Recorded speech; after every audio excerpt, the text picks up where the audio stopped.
亡くなった父さんから預かってたの。魔法の杖の力で父さんを復活させるんだ。蘇れ父さん。足だけ？24時間以内に何とかしないと父さんが永遠に消えちゃう。魔法なんて無理だよ。大丈夫、すぐできる。大きくなれ。なんで？陽気な兄と弱気な弟、ディズニー・ピクサーが送る2分の1の魔法。俺たち兄弟は2人で1つだ。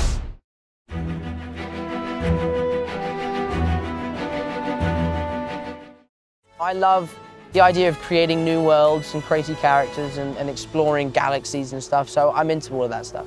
Ian, you could definitely learn a lot from Quest to Yore. You want to play?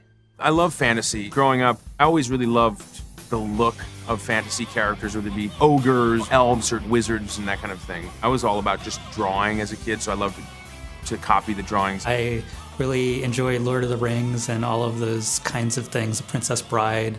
I grew up on a lot of that stuff. Fantasy is where we get to be and dream the wildest things. And because it's a fantasy, it's very interactive because you inject yourself into the story. I kind of grew up playing all these role-playing games and card games in junior high and high school. And by the way, this movie gets to be my big mom. Dad, see, I do get paid for it. I remember being in high school and getting yelled at by my art teacher to stop drawing unicorns and Pegasus because you can't be an artist if all you draw is unicorns and Pegasus.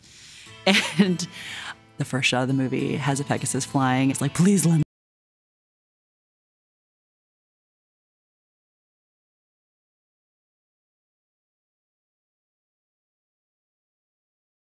For kids, from the time our mom read us fairy tales, you don't have to be that old in this world to kind of look at fantasy and go, that's kind of more fun than this other thing. When I was a year old, my father passed away. My brother was 3 at the time, and we don't remember him at all. So the movie was really just my curiosity and lifelong wonder about who my dad was. While the film is somewhat autobiographical for Dan, it's a universal story about those people who supported us. In the early days of trying to figure out this story, I realized I didn't really miss having a dad. It wasn't until a friend of mine heard the relationship I had with my brother. She said, the reason you don't miss your dad is because your brother was your dad. Your brother was supportive and loving and caring and encouraging and proud of you, and it blew my mind. I had never thought of that before. I'm always super impressed by Dan. He's my favorite filmmaker and always has been since I was a kid. His jokes are hilarious. He always made me laugh. He had such insight. Whenever I'd meet new people, including my wife, I had to sit through the Dan Scanlon Film Festival.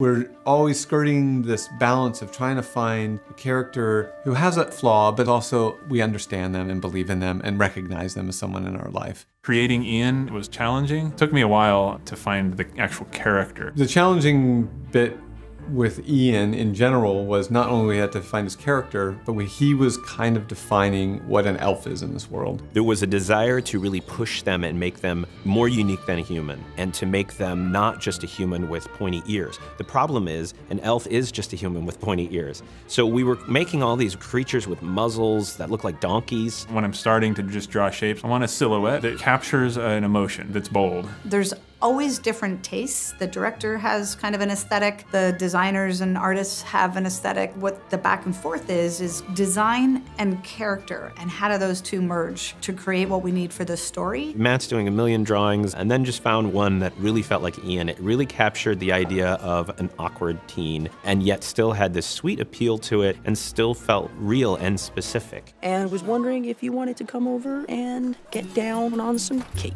Ugh, that's not something anyone says. Tom Holland was really good at the fumbling teenage stuff. I don't want to play at all. He's kind of like you know, like an awkward teenager who's trying to find himself. Ian, right? Oh, I didn't know you knew my... Anyway. There's a lot of hemming and hawing and being embarrassed. If you like parties, then I was gonna do a party. What? Which was perfect for the character that we needed. It actually helped push the character in the right direction. That's voice acting affecting the art, affecting the story, everybody kind of improving and finding this character together.